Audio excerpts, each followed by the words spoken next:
In recent months, public discussion about President Donald Trump's health and mental clarity has grown more intense. Commentators and some journalists have pointed to certain physical signs to Mavil, such as visible bruising on his hands, swelling in his ankles, and irregular gait, and have used these observations to question whether the president's... I assure you, my condition is excellent, fully aligned with the White House assessment. Ignore the speculation from outlets like Vanity Fair and others have noted that visible details such as bruises and physical changes have drawn attention because it's unusual and difficult to explain simply by handshaking or routine activity. At the same time, the White House and Trump's own physicians have publicly stated that he is in good health. According to a doctor's letter released by the White House after a medical checkup, Trump continues to demonstrate excellent. However, media outlets have pointed out that the cognitive test in question, the Montreal Cognitive Assessment, is a simple screening tool rather than a comprehensive IQ test, and the prominence Trump gives to it is unusual. Compared with typical presidential medical disclosures. Journalists and commentators have also criticized the level of transparency from the White House regarding Trump's medical information. For example, CNN anchor Jake Tapper publicly questioned why the administration had not released more detailed information about a recent advanced imaging scan and why explanations for certain physical symptoms are crucial for diagnosis. In addition to physical competence, there has been commentary on Trump's public speaking style and coherence. Independent experts in rhetoric and communication have noted that some of his recent speeches contain abrupt topic changes and extended remarks that lack a clear narrative thread line, behavior that these experts say can be characteristic of cognitive challenges, though none of these media reports make medical judgments.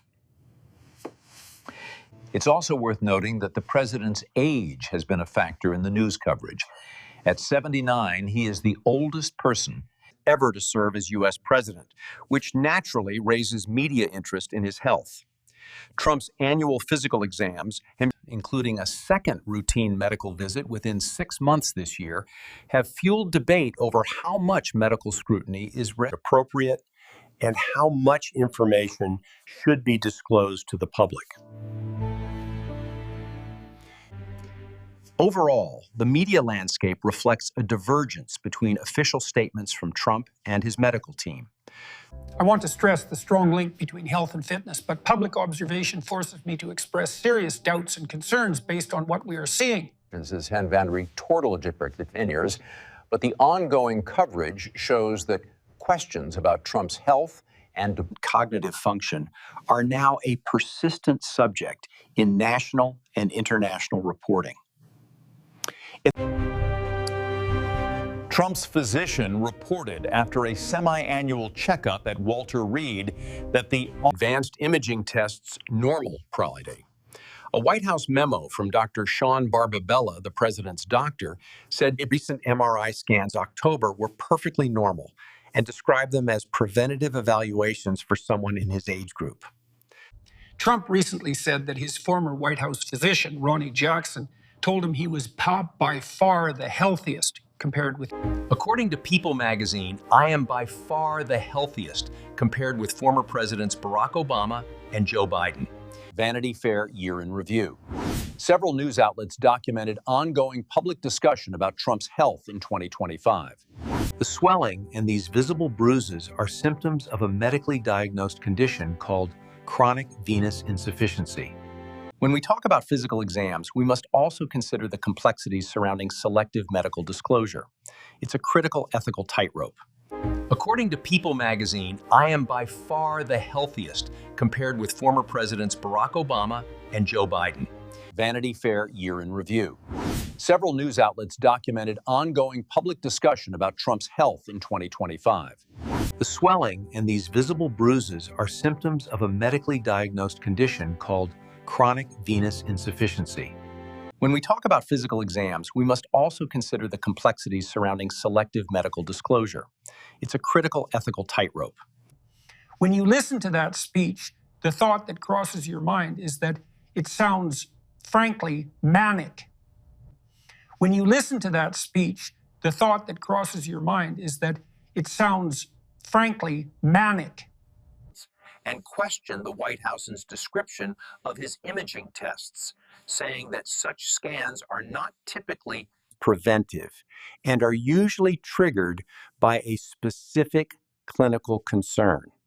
Breaking news now. The European Union has finalized a significant financial support package for Ukraine, the Financial Times is reporting. The European Union has agreed on a $90 billion financial support package for Ukraine. According to the report, this funding is intended to support Ukraine's government, its operations, and defense needs over the coming years. According to the news, the decision was taken after discussions among EU Member states and does not currently rely on frozen Russian state assets. According to Reuters, Ukraine has reached an agreement to restructure $2.6 billion in GDP-linked debt instruments. According to the news, this move is aimed at stabilizing Ukraine's financial position during the ongoing conflict. According to Reuters, the agreement was supported by a large majority of creditors and replaces older debt arrangements. According to reporting by Business Insider, Ukraine is currently producing nearly 1,000 interceptor drones per day. Business Insider reports that these drones are designed to counter Iranian-made Shahed drones used by Russian forces. The report states that increased drone production is part of Ukraine's defensive strategy to protect infrastructure and reduce reliance on missile systems. According to an official statement released by the European Council, the European Union has imposed sanctions on 41 vessels linked to Russia's so-called shadow fleet.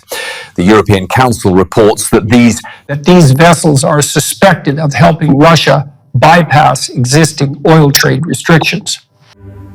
According to the statement, the sanctions include port access bans and service restrictions.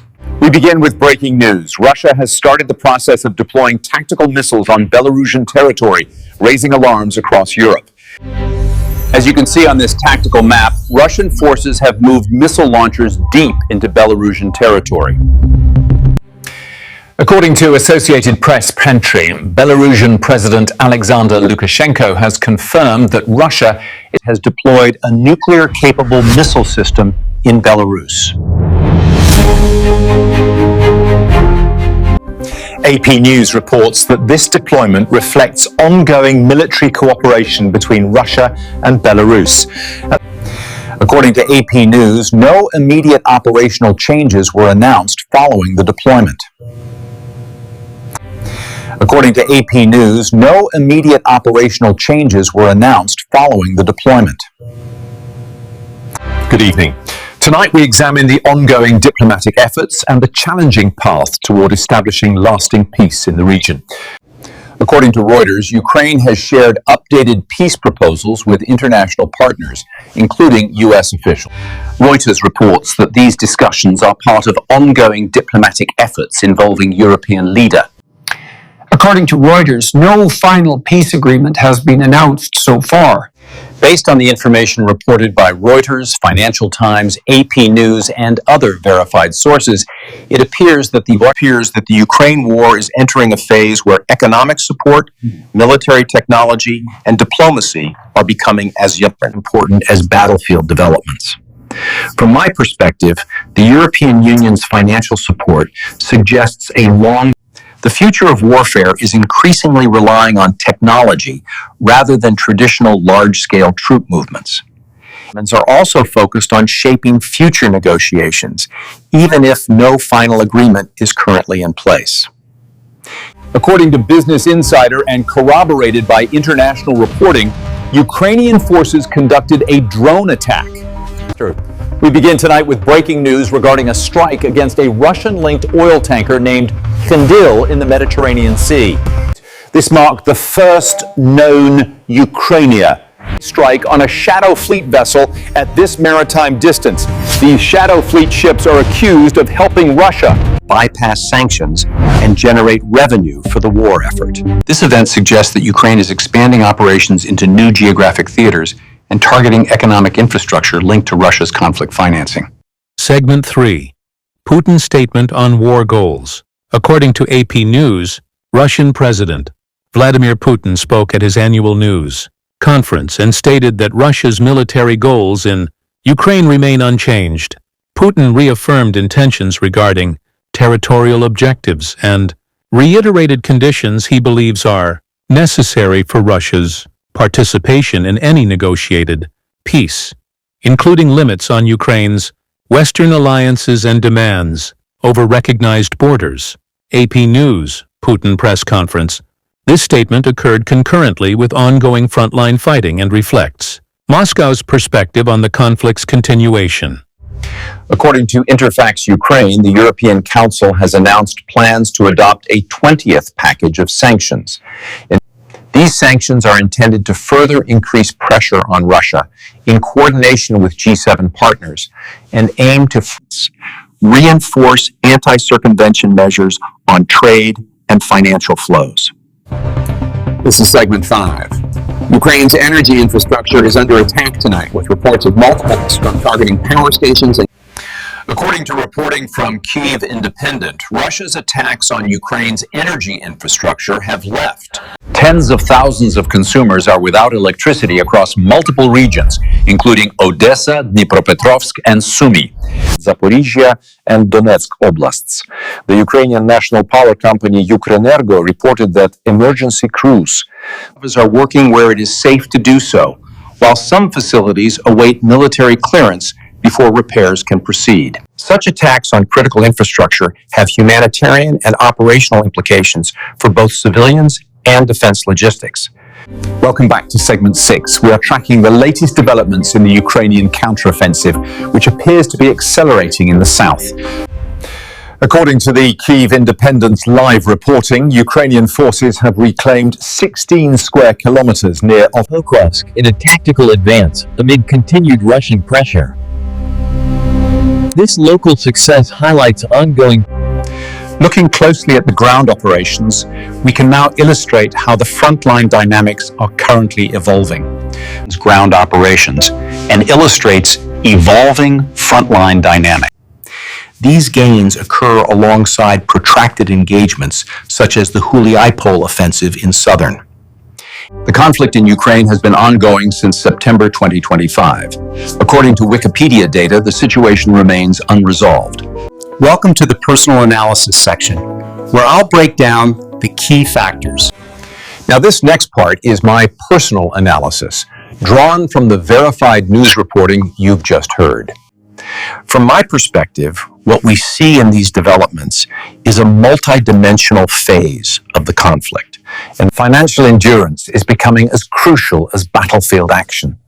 The EU's $90 billion support package is not merely economic aid, but a statement of long-term strategic backing for Ukraine. New operational fronts, such as long-range drone strikes in the Mediterranean against Russian economic targets. By integrating advanced drone capabilities and sophisticated cyber defenses, we've redefined the battle space. Sanctions and diplomatic pressure remain a key element. The planned 20th sanctions package suggests that these nations are committed to tightening economic constraints on Russia, even as military operations continue. This analysis reflects patterns in current verified reporting and should be viewed as interpretation rather than a definitive prediction.